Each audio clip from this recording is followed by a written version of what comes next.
Testing. Good evening, everyone. I'd like to start with a land acknowledgement. We would like to start by acknowledging that in Aurora, we are on the traditional and treaty territory of the Chippewas of the Georgina Island, who are the Anishinaabe people of the First Nations in the Reserves, Ontario. We are grateful for them for sharing their lands with us.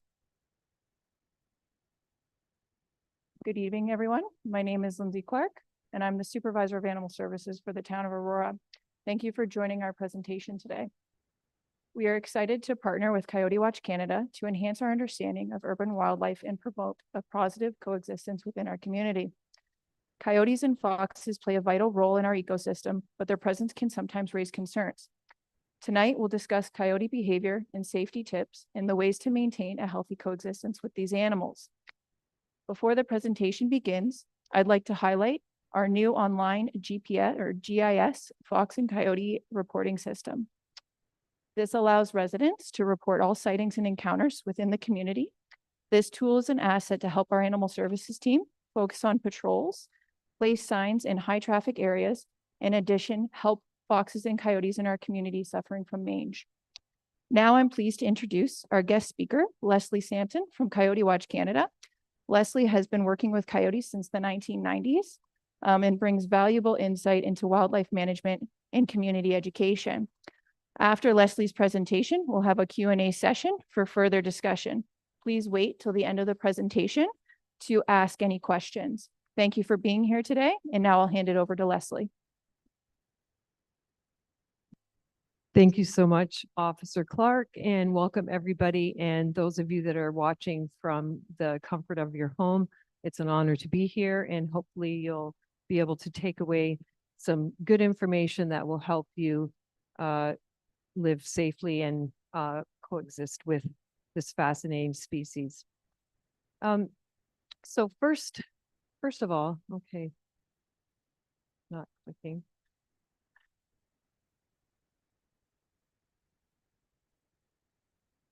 So we'll be looking at canids in the community, benefits of this keystone species, building safe and healthy boundaries, and looking at becoming community champions.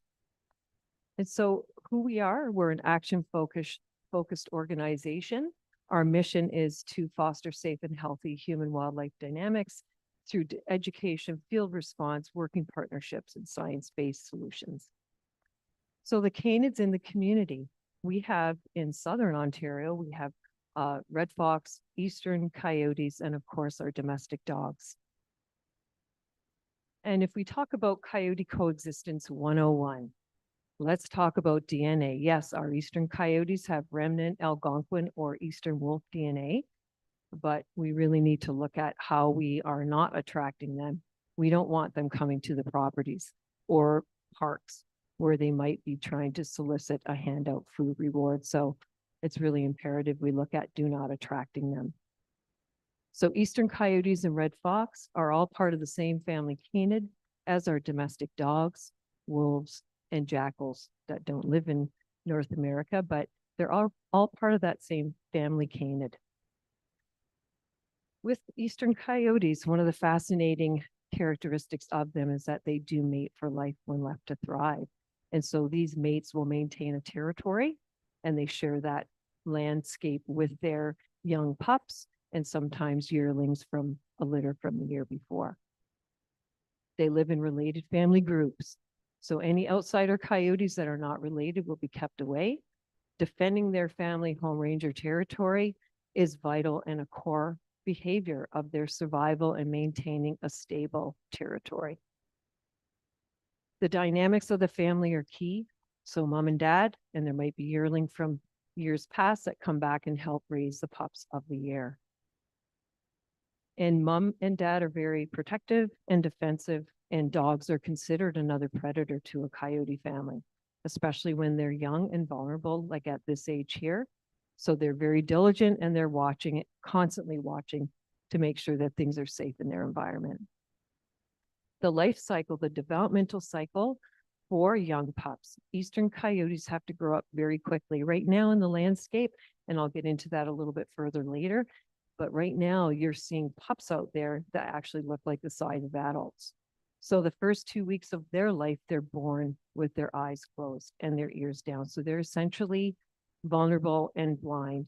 After the 2 weeks, they're nursing from mom and they're completely vulnerable and reliant on mom's milk for nourishment. After about the 5th week, then there's going to be some weaning that takes place, and mom and dad and older siblings will also start bringing semi-regurgitated food to the young ones for them to eat.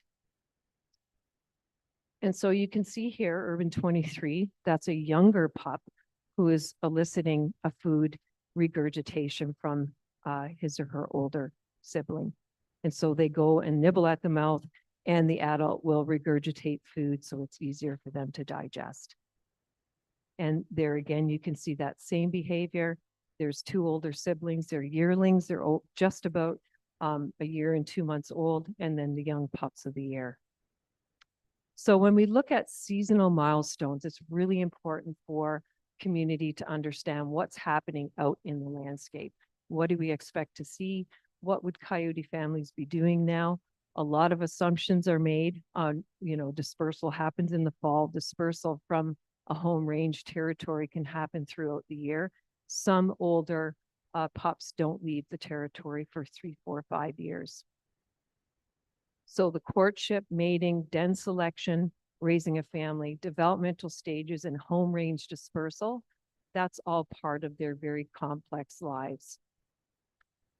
And so this infographic talks about pup development and rendezvous sites. So once they stop using the den, when the pups are about 5 to 6 weeks old, they're going to be brought to a safe zone or a rendezvous site. So mom and dad are out there, they're leaving them at this location, and then they're out foraging and hunting.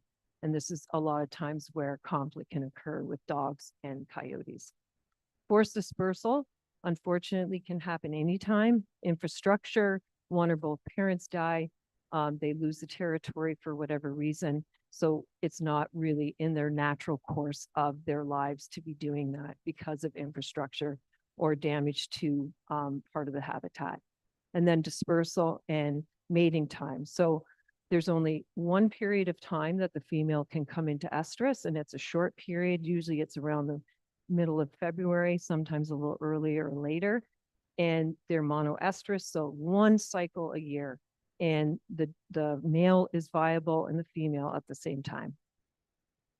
So busting or breaking down myths. So usually around January, social media goes crazy about the luring and the mating myth. And it's really important, again, to remember that coyotes are very defensive and protective 365 days a year.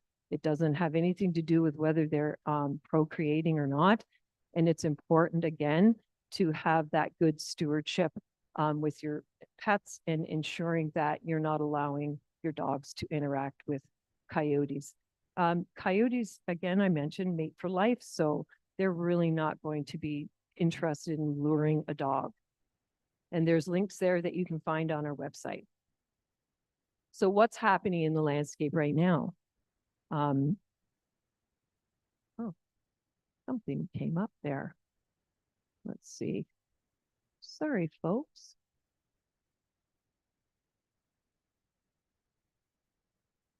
Oh, can I continue?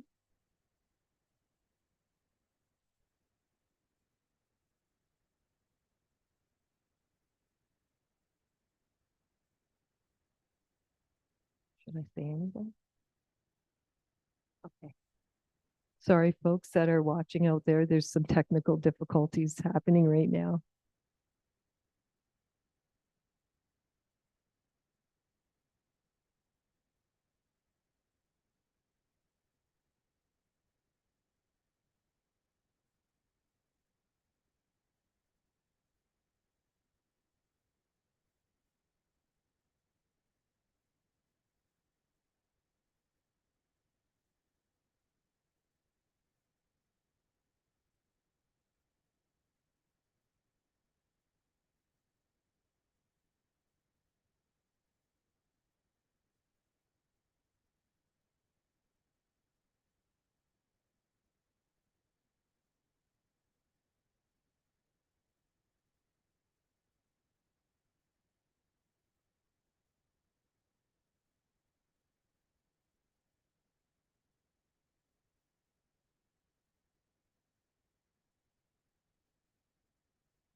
Thank you so much, and everybody for your patience.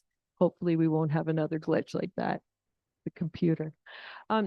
So when we're looking at seasonal milestones and what's happening right now, again, coyotes and other wildlife species will be responding to changes in their world. And so if there's food resources that are showing up in a place that didn't have it before, you might start seeing a higher increase of sightings. Infrastructure changes, family dynamics, and anthropogenic foods, and folks trying to engage with coyotes might encourage them to hang around in a particular area. And so right now, out in the landscape, you could be seeing juveniles of this year. So those pups would be between 6 and 7.5 months old. And physically, they look almost adult-like. And so you might see them navigating throughout their home range territory, or they could be one or two of those coyotes that are dispersing from their home range to find their own place to call home. And each family is unique, and each coyote is an individual. So what one family is doing doesn't necessarily mean that's the same thing happening with the next family as well. And it's all looking at shelter, food availability, and those resources.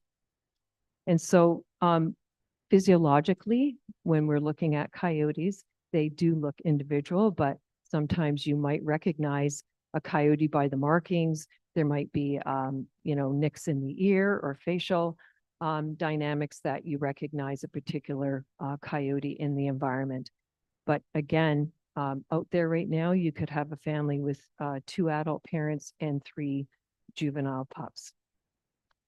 And it's not uncommon to see them laying in a park area or in a field, especially in the sunshine. They're going to be maybe seen in cemeteries as well, where it's quiet. And so making sure that when you do see coyotes, and if there is food out in the environment, that you are reporting that to city officials as well. And the presence of off-leash dogs, especially when coyotes are resting, it could be problematic. That might increase sightings. It might disperse the coyotes out of an area, or it could cause increased encounters and conflict as well. And so when coyotes are moving through the landscape, they are navigating their more than human world. They move with their tails down.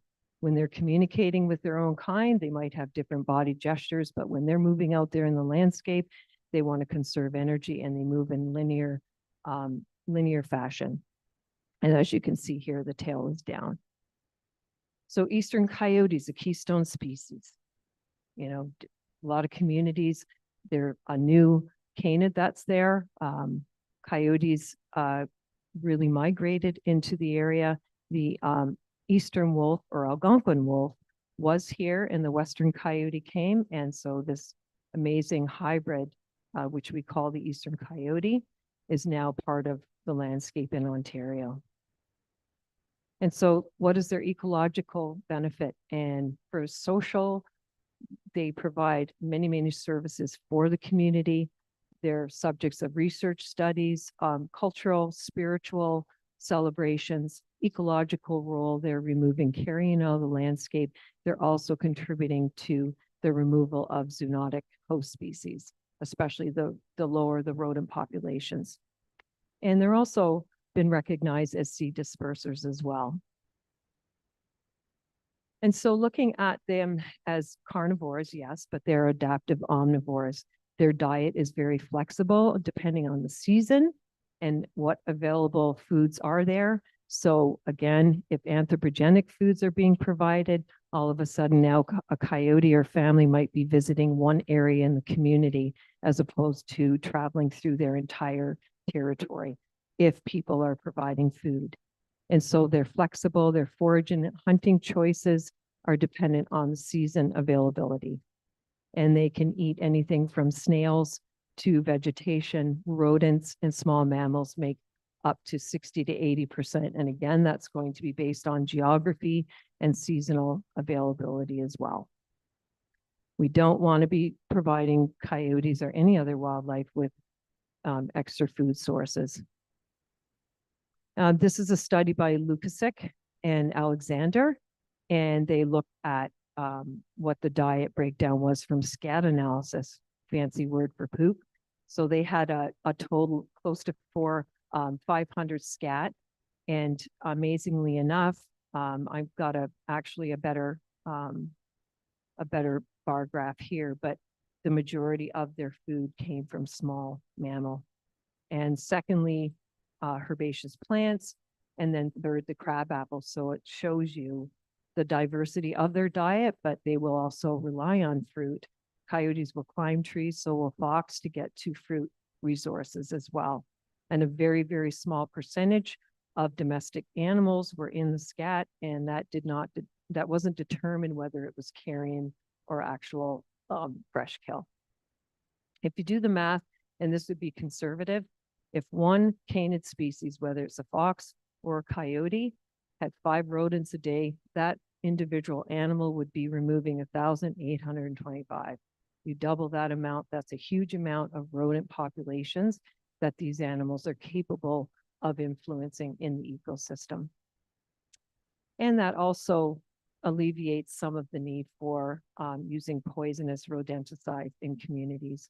When we have natural predators, whether they're raptors, birds of prey, ermine, a lot of different wildlife species rely on those small animals as a food source.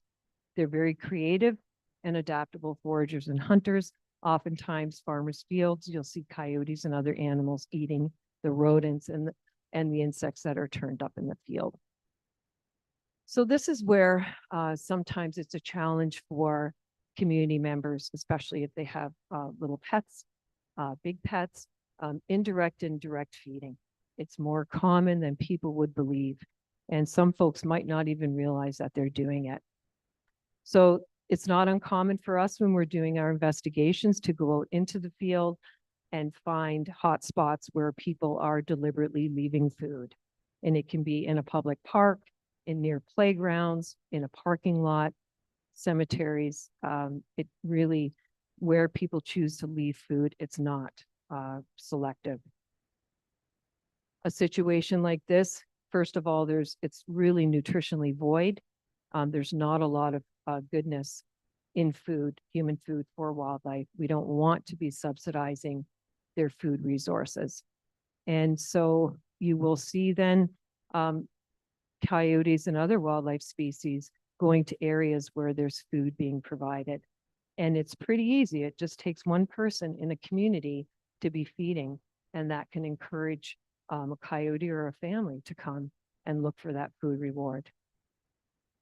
And being indifferent about this isn't appropriate. So if you know of an area where there's feeding going on, it's really important that you share that information with city officials so it can be addressed in a good way. And some folks might not even realize that they're doing something that's not appropriate and safe. Oftentimes as well, we will see unethical photographers relying on these food resources to get photographs. They take advantage of places where people are feeding, and they also might even use novel items to attract coyotes or fox or other animals to come close. And as I said, they're part of the same family as our domestic dog, and they love to play with novel items. And so right now, tomorrow, everybody's got their pumpkins out. Coyotes love playing with balls. They steal golf balls from golf courses. It's really important, again, that we're not leaving pumpkins out into the natural landscape because that does attract wildlife. They might try to consume it. There could also be poison treatment on top of the pumpkin, but also, as you can see, this coyote is looking to play. Compost in a backyard. This coyote found herself stuck in the backyard, being attracted to a compost every day, going there and getting her fill of food. And once we arrived to encourage her to leave, she was terrified and went and hid in this barrel. So if you have an open compost, it's really critical that you seal that up and properly handle that. Hand and direct feeding. This is where the boundaries, those healthy, safe boundaries really break down.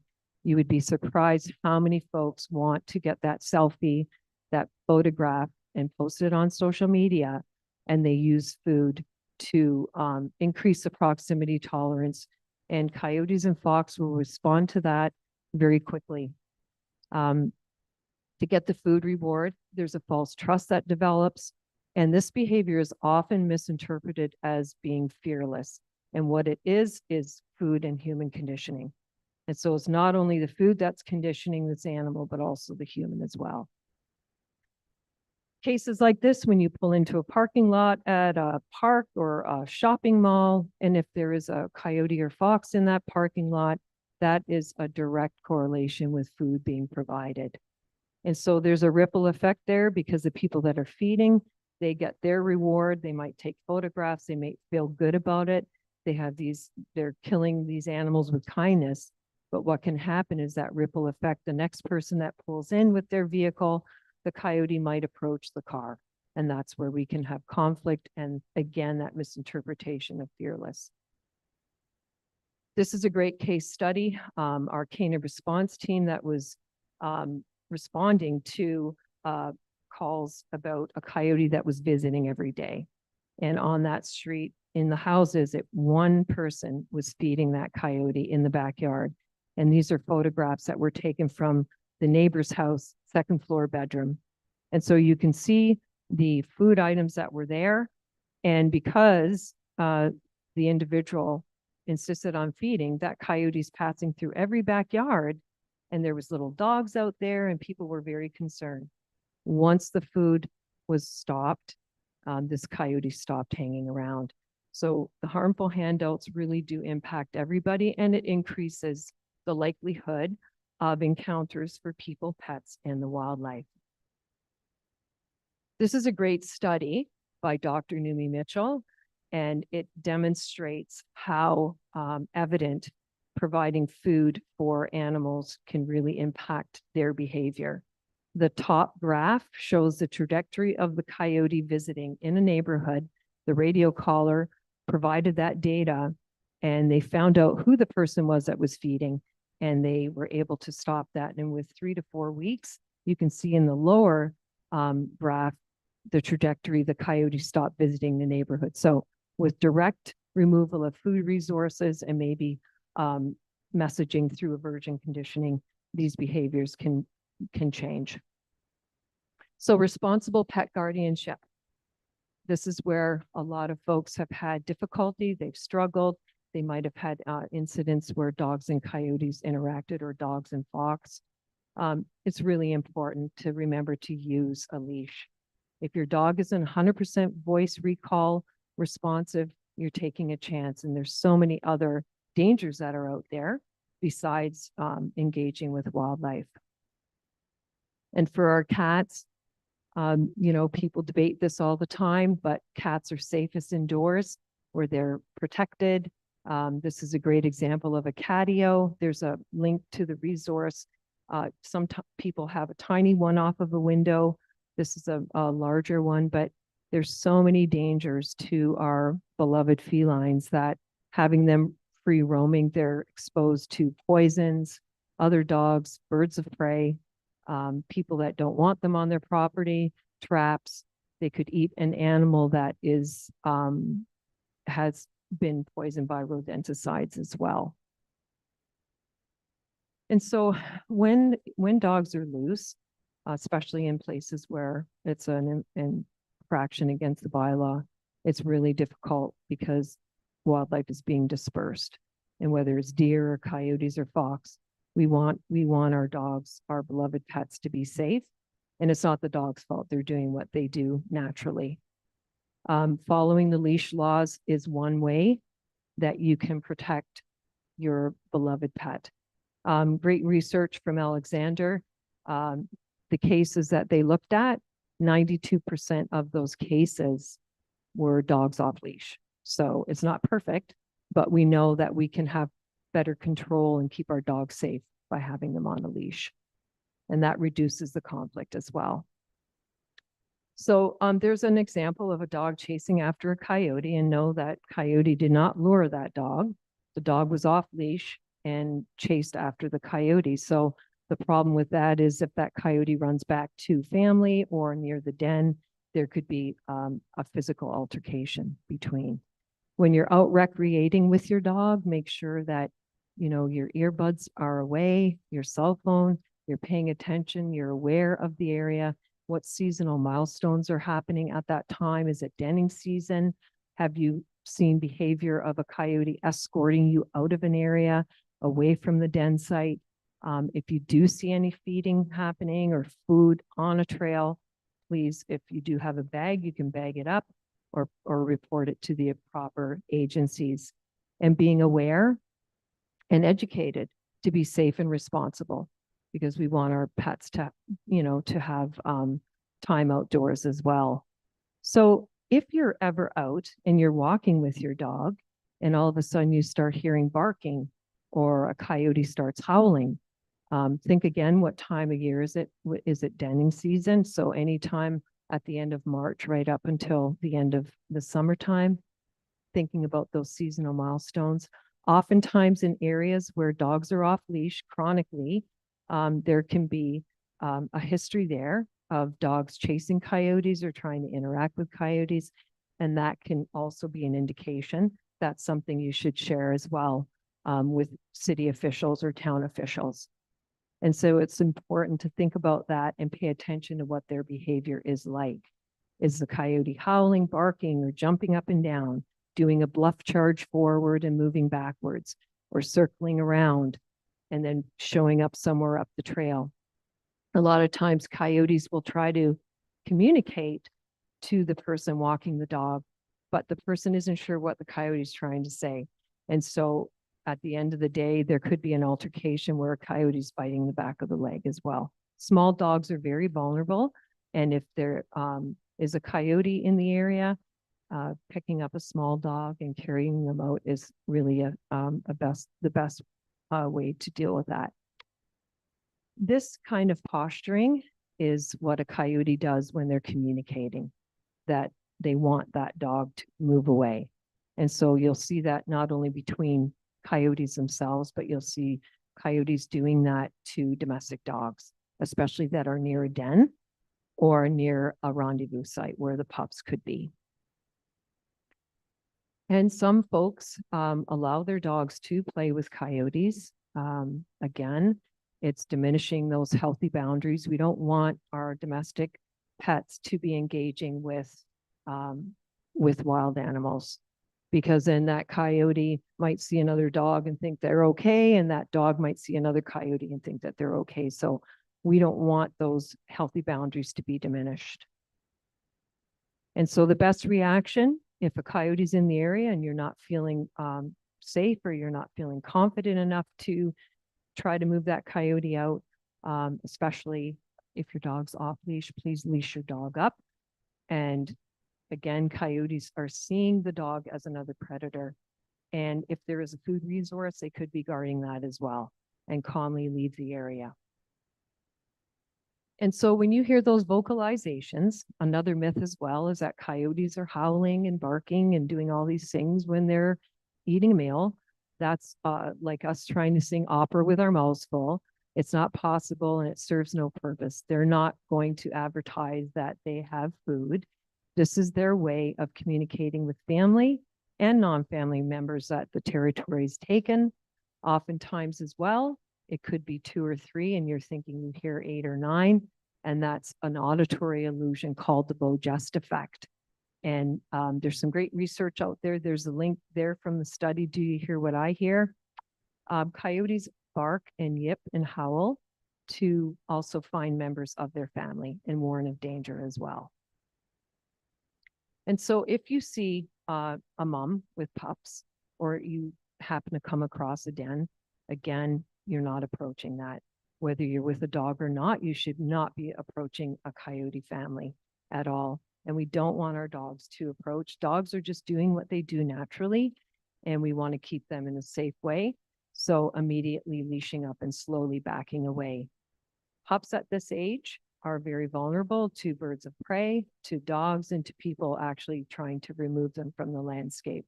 And so mom and dad are going to be very, very protective. So if a dog does intrude in that area, there could be a physical altercation.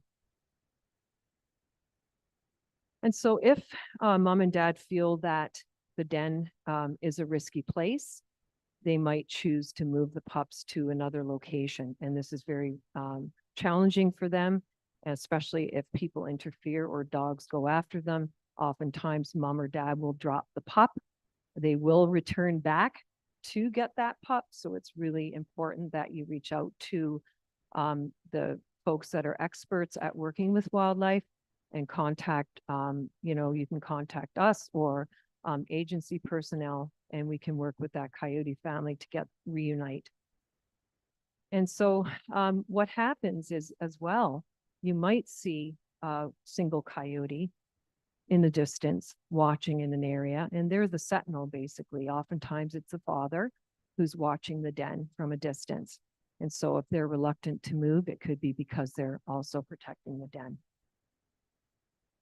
And so looking at how do we coexist? You don't have to love or hate coyotes to coexist. It's important to have factual information and tools that can help you respond in a good way and making those connections within the ecosystem of what you're attracting to your personal property and what folks are attracting in the parks. We have a research paper out. There's the link there. You can find it on our website as well. And this is a method of communicating to coyotes and fox to leave an area. And it's called aversion conditioning or humane hazing. And it's effective, and a community can become very empowered just by communicating this to a coyote or family or fox that is demonstrating demand behavior or their healthy boundaries are diminished because of food. And that's Dr. Lauren Van Patter doing the bag method. And so what aversion conditioning is, it's communicating using concise and firm gestures to that animal to move away. So for example, there's that fox that's being fed. Using aversion conditioning techniques can actually reshape that fox's behavior and stop them from soliciting food from anybody that comes by. It's important that it's partnered with an overarching coexistence program. So we don't want to be going out and just seeing an animal and hazing that animal because you see them. But if there is feeding going on, then that's something that needs to be determined by an investigation and an assessment as well. And so being assertive and consistent and not backing down is really important. Also, it empowers the entire community. If everybody's on board and they're not tolerating a coyote being in an area or a fox, we have to work together to make sure that those food resources aren't being provided. And so there's an officer, animal services officer, demonstrating the bag method to community members. We can, use our voices. That's one of the best things to make sure that an animal knows that we mean business. Whistles can work, but if it's near a sports field, coyotes and all sorts of wildlife hear many, many different stimuli in a city. And so you have to look at what's happening. Some folks actually use horns, honking a horn and whistling to get animals to come to them. We have had cases we investigated where people would honk the horn and they were hand feeding a coyote family. So one thing to remember though, is you never turn your back and run, whether it's with a domestic dog or a wild canid. You want to make sure that you're watching and you're seeing what's happening. And that again helps set those healthy boundaries.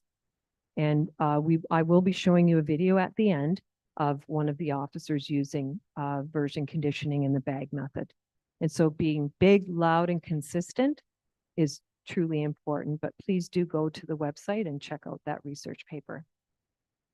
That's an example of our canine response team representative working with a coyote family that had been chronically fed by people in a cemetery. And she was able to move them out of the area. That video, unfortunately, we tried to play it, but it's kind of staggering a bit. So this method is how we train officers to work with canids. in different communities. And it's a really successful method. And so getting on to wildlife proofing, we all have these wonderful places we live, and it's important, whether it's small mesocarnivores that are coming in and pulling garbage out, or birds that go in and pull the garbage out, all the other animals come. And so if you're doing your own personal space and then out in the parks, if you notice that something's overflowing in a park area, give the town or the city a call. You know, they've got a lot on their plates. They're out there doing the best they can.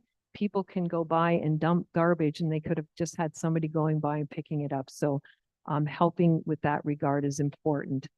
If you do that audit, that property audit, that Cane and Safe checklist, we also have those available as well. So you're going to walk through your own property, especially right now. You want to make sure you're sealing up those outbuildings. You want to make sure that you're cleaned out your barbecues, especially handling of the compost and garbage as well. And some coyotes will actually go to a location where they're dumping grease out from a barbecue over a fence. Firemen doing that. And so the radio collared coyote was followed by one of the researchers, and sure enough, people were dumping this wonderful fatty grease. Any wildlife species is going to look for a safe, warm place, and also that easy food source. And so wildlife proofing, that's the prevention, right? And whether it's from the backyard to the trail, again, if you notice anything on the trail, feeding, whether you're feeding birds, birds, squirrels, everything will come. The bird feeder, everything will come. And if that bird feeder isn't properly managed, all the seeds and everything fall to the ground, the rodents come, and birds of prey, and so do carnivores like fox and coyotes. And so sealing up, cleaning up the fruit and vegetables, and feeding pets indoors as well. And so being prepared when you're out in the community, again, reiterating, knowing your surroundings, always use a leash unless you're in that really great fenced off leash-free area. Cleaning up after Fido is really important, not dumping the bag with the feces in there. There's new studies that have come out now showing that fox ingest bags with dog feces, and they end up dying because they have obstruction. So it's really important, if you're going to use those doggy poop bags, that you dispose of them, and staying on the trail. The land use, you know, our green spaces now are being used in different ways. Some folks are displaced. They're also utilizing these areas as well for places where they live now. And so staying on the trail and respecting what's happening in the landscape is really important. The number one thing we can do as stewards, if we have dogs, is to pick up after our beloved pets and help make that paw print as small as possible. When we leave our dog waste in the environment, it's spreading disease, it's damaging the environment, contaminating waterways, and also attracting wildlife. So rodents are attracted to feces, and then those rodents are prey food for animals like coyotes, fox, and birds of prey. And so it's a simple step, but it has a great big impact for our ecosystem. And so becoming a community steward, you can get involved with your skills, your time, your passion, working together and making sure that you're sharing that information that you see out in the community with, you know, your local animal welfare agencies, your neighbors, your friends, sharing facts and science-based information, and becoming a coexistence champion. So learning all that you can, maybe have an event, an art show, do talks, you know, just get involved and try to raise that awareness about who these animals are in the community and how we can coexist safely and in a good way. There's our contact information, and please do reach out. And if we don't get to your questions tonight, if there's something that you need to ask, please don't hesitate. You can email us. There's also literature out on the table from both the town and Coyote Watch Canada. Make sure you gather up those, and you can find those resources as well on our website. And I want to thank you for that. And we are going to put a video on though to show you one of our officers using the bag method in the field. And I'm going to ask for, yes, I'm going to ask for help from my wonderful technology gentleman.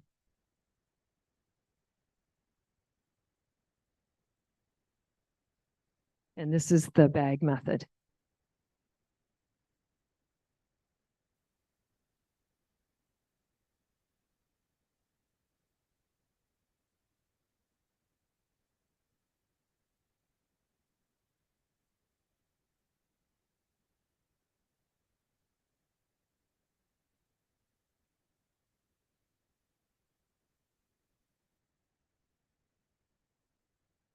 So what you can't hear is Officer Lamb actually using her voice and using the bag. I didn't see the bag though. Did you folks see that? You could see it? Okay. Yeah, so again, if you have any questions about aversion conditioning or humane hazing, please don't hesitate to reach out and take a look at that research paper as well. And I'm going to open it up now to Officer Clark and anyone that has questions. Thank you so much, everyone. Thank you, Leslie. Thank you for coming to Aurora tonight. I do believe you have a garbage bag too. So in the event that the sound in the video didn't work, we can try and do a different method.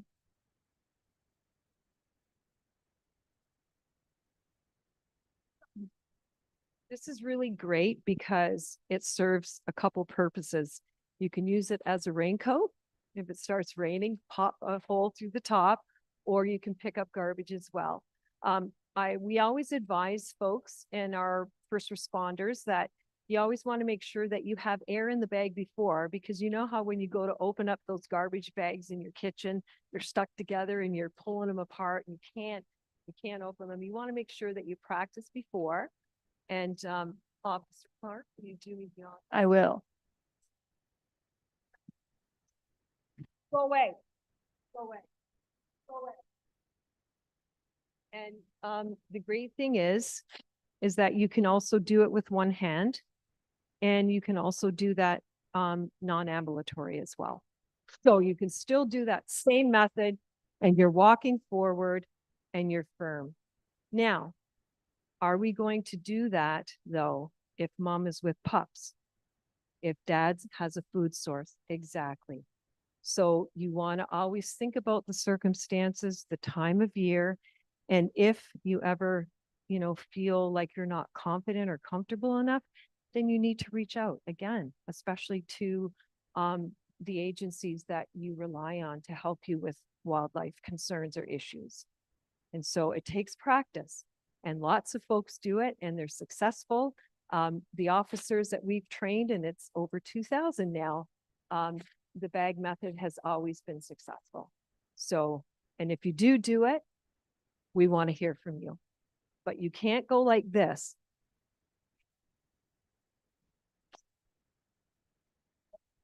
That's not going to cut it. You need to be forceful. Really, really mean it.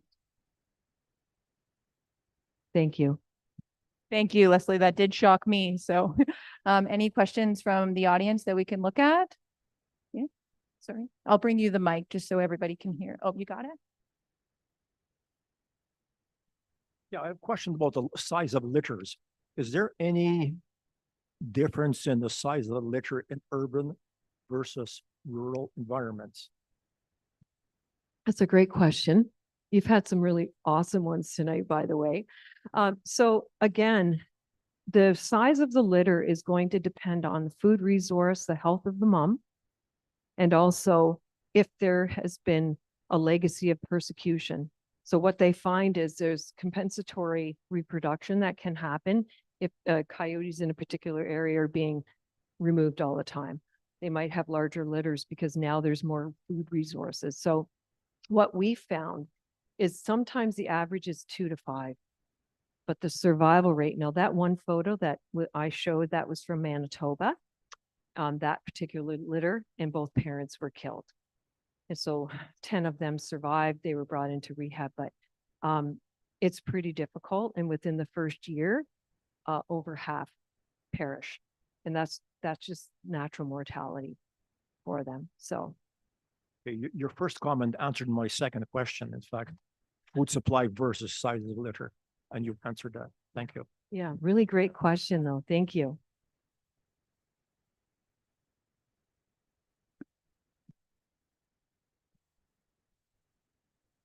Can I make comments or just questions? If you have a question, Just questions? yeah, ask a question. Okay. Yeah, that'd be great. Well, my understanding in terms of his question was that coyotes in urban environments live longer and there's a higher population density in urban environments than there is in rural environments. Whether you're, I don't know, this, my research has found that. My question first is, the number on these these warning signs that you guys have at the park, that's a ministry number?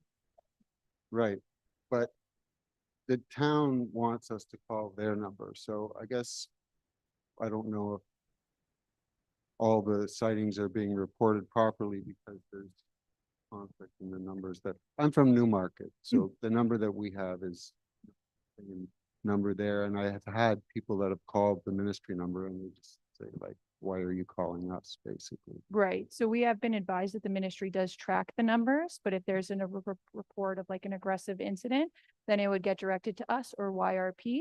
So we do what you're referring to as the GIS mapping system. So we actually track within Aurora. I don't track Newmarket. We're not affiliated.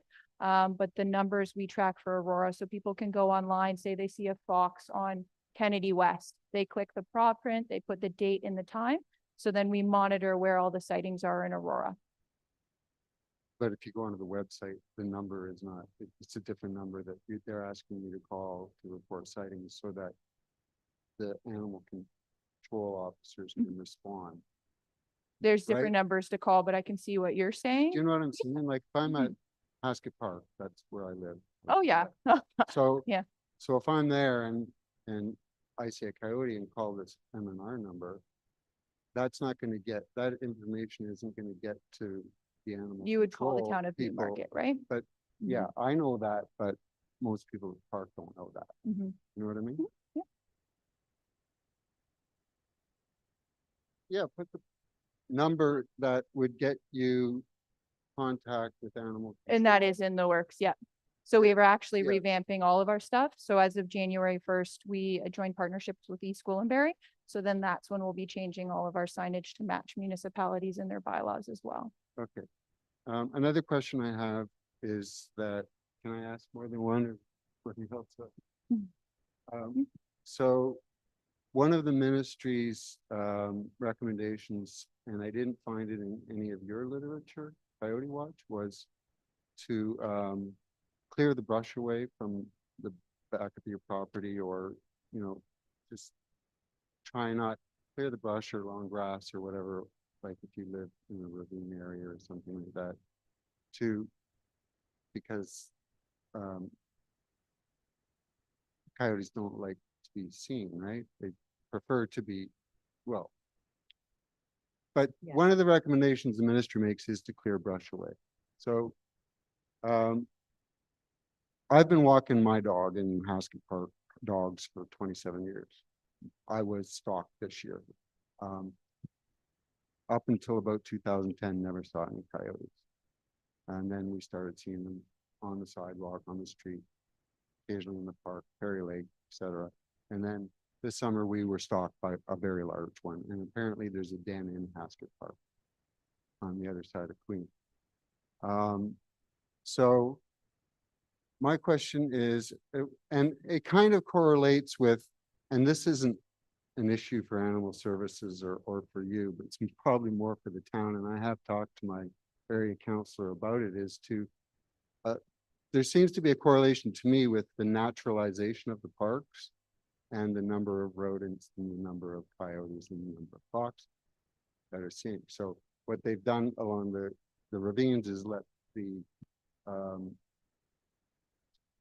because of erosion, the Lake Simcoe Conservation Authority has mandated that they let the trees and the grass grow creeks. I can understand that, but I don't understand why they're letting it grow on the back of people's properties and they're just giving hiding areas. Because we were basically ambushed this September, my dog and he was hiding in the bushes at the back of someone's property. There was a fence, and then there was about 20 feet that they've let to grow in. Whereas 15 years ago, the town was cutting right to the fence line. So that wasn't there before. We're giving them pathways and we're giving them more areas. We're giving more areas for rodents and rabbits to live. Anyways. It's a tough call because many folks want the green space. They want that buffer zone between their homes and another area. What we do suggest, and it is on our website, when people do clean their brush away, the problem is they're throwing it over the fence line. And then in the wintertime, if there's a lot of snow, that essentially builds a bridge for other wildlife to go into a backyard. If you don't have attractants, and if you're picking up the dog poo and everything else in that backyard, a coyote, because a coyote's in a bush, I would probably describe that more. Coyotes do rest in bush areas and they will wait if somebody in a neighborhood is feeding as well. So when you were walking by, was your dog on a leash? And walk. Yeah, but was your dog on a leash? Okay. You know, that's another point is they're allowed to run free, but I can't play frisbee or fetch with my dog. Doesn't seem right. But it's dog, It's their okay, park now. right, no, but it My is, son used to walking down there and go and catch minnows in the creek. He's older now. He was 8 or 9 or 10 years old, like when he used to do it. I wouldn't be letting him go down there. There's a playground there. There's a soccer field. There's a toboggan hill. So right. But dog bites, the incidence of dog bites, if we want to look at the risk assessment and management, I get it. again, Yeah. like, so I have a dog. I have an indoor cat. I have a child as well. I am responsible and a really dedicated pet guardian. My dog is not running loose. So everybody makes their own choices, but I think when we look at canine behavior, the coyote isn't hiding there. That's where they live out there. And I know it's not great if you have an area that you used to recreate in. If there's an issue and coyotes are not moving out of the area when you're in there, that needs to be reported and there can be an investigation done. Is there an attractant? We have issues all the time. We're dealing with people that are feeding coyotes. We have to accept that this is happening. And if you see it, please report that. That is probably one of the biggest problems, but it's not going to stop. How many coyotes in a community is too many? Is there anybody from Newmarket Animal Services here or anybody from Newmarket here? Okay, Jacob? Hi. I spoke to Jacob on the phone and his estimate was that there was 5 families in Newmarket. Next year, how many are there going to be? I won't be able to Next speak year, for how many are Newmarket gonna because be it's an after that? Aurora event, but It's not a static situation, mhm. okay? This is not the same every year. It's developing. The coyotes that are born in town are going to be bolder than the ones that moved in 15 years ago. Every generation that is born within the city environments is going to be bolder, less cautious than the previous generation. There's more of them here than there is. So when do we say, okay, no?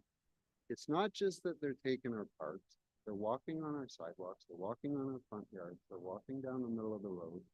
So at what point do we say enough? Because Right. there's no way you're going to stop people from, because there's no way we're going to be able to get to everybody and say, don't feed the coyotes and take care of your compost. And it's just not going to happen. So we have to live with the reality that the populations are increasing and they're going to continue to increase. So what's the breaking point? First of all, I would have to disagree. respectfully with you that we have seen communities turn it around and they work together. And it might take a little bit of time and effort, but when you explain to somebody that what you're doing is creating issues for your neighbors, that's where the change happens. So now, every city's expanding. If there is not the territory, the food resource, the habitat, and the safety, no, coyotes numbers aren't increasing. It depends on the location. If there are food resources being provided on a regular basis, and I'm talking daily, maybe 2-3 times in a week, then yes, maybe that might inflate a coyote family number for a little while, but their mortality rate is very high. And I think when we make general statements without actually, like, if you have incidents and you have photographs and you provide those for the agencies that have to respond to that, if a coyote is going down the street, that's what they do at night. If a coyote is there and a fox during the day and they're going to a particular location, there's a feeding issue going on. And that needs to be reported because there's other people that don't want deer around. They don't want raccoons around. They don't want skunks. Urban living is where urban wildlife is thriving. And so you have all this food resource. They're eating copious amounts of rodents as well. And so, I mean, you know, whether you like them or dislike them, we have to work together and identify where the food resources are. Feeding cats outdoors. If you know of a colony and there's numbers of bowls with food in them, all animals are going there. It's an easy food source. And I understand your frustration, but you know what? You could go in, you can remove coyotes and others are coming in. So it's a self-fulfilling prophecy of lethal removal and others are coming in. And yet none of the antecedents in the community have been addressed. And if you know what's happening out there, communicate it. It sounds to me like you're outdoors a lot and you've got that insight. Good question. We'll Yeah. have like 10 minutes left. That's okay. Anybody else? You know, sometimes I see in Facebook not advertising, posting injured or not healthy coyote. I know usually I report it to Town of Aurora, but where is the best telephone number or thing I can report? And usually my curiosity, what happened? Do you trap them and give them some medication or anything, or you leave? I heard leave some medication in the area they can eat. I don't know usually what happened. Like, just I want to know, please. Yeah, I love your question. Thank you. So the town of Aurora has a wildlife contract with Shades of Hope. So any sick and injured animals other than raccoons go to Shades of Hope. So what we do is we have worked with Toronto Wildlife. They're great. We work alongside with Shades of Hope though. They actually provide us with humane traps and we trap the animal and take it to Shades of Hope to receive rehabilitation and care. That's usually, we've seen coyotes with severe mange, and that's why the fox and coyote reporting, we do check that. So when we get reports of animals missing hair, maybe they've been hit by a car, their legs injured, we actually work alongside with the residents.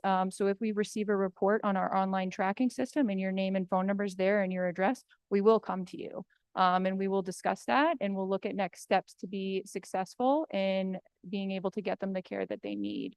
We do awesome work with Shades of Hope, but they're great. The initiative is not to remove animals, it's to rehabilitate and bring them back to our community because like Leslie's saying, there's a family waiting for them. And that's any wildlife, whether that's fox, coyotes, swans. We had a recent story. Yeah, angel wing, but we've also had mates reunited that have been injured and then we brought them back. And you have to watch those videos of them being reunited. It's like a love story where they'll fly to each other and they'll run to each other. So it's very cute. But yeah, so our business cards and information are on the table there. Everything that is from us tonight will be either labeled Town of Aurora or Coyote Watch Canada. And they're all out on the table outside. If I can just mention, that is a great question and people are compassionate. They want to help animals. The problem is, when there's, people taking it into their hands to medicate in the field. What can happen is that somebody does that, and then all of a sudden, the officers secure that animal. They don't know that they've already had some kind of medication. And we understand that. People are compassionate, they want to do good, but it's really important. Again, thinking about seasonal milestones, we really don't suggest separating families during the time when they're raising kits or pups as well. It can be a difficult decision, but I know that animal services, they try their best in both your communities to make good decisions on what's good for that family. Reuniting is always the goal, right? But you know, what a great question.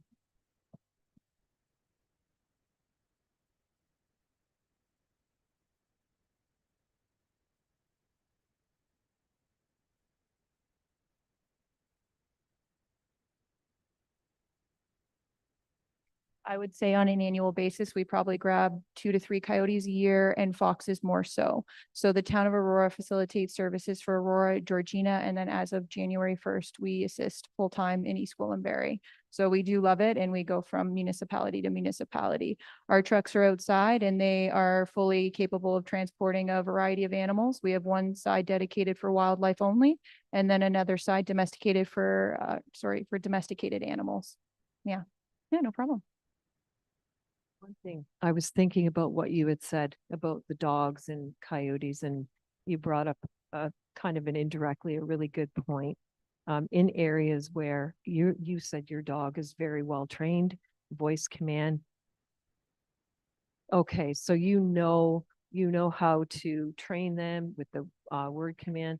The problem is as well, not everybody might have that kind of ability like you do. So then in an area where there's constant dogs off leash, we were on location at one place, and in a 2-hour period, there was 32 dogs off leash, and there was a coyote family living in that area. So it can have a huge impact on the reactivity of a coyote towards other dogs that aren't part of that, you know, running after them or trying. We get many reports of coyotes that are killed by dogs and pups that are killed as well. And again, dogs are just being dogs. It's not about the dogs. It's about us as being responsible pet guardians. So thank you for that, because you.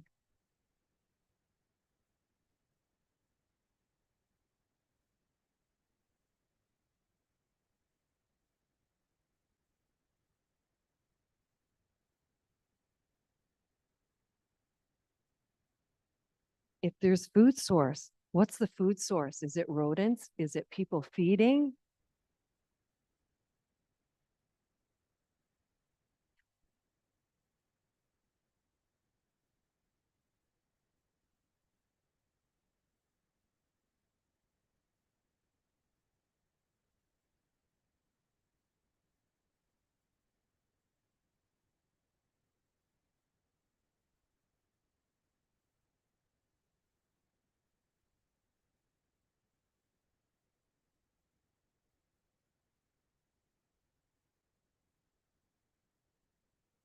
Headlamp. Yeah.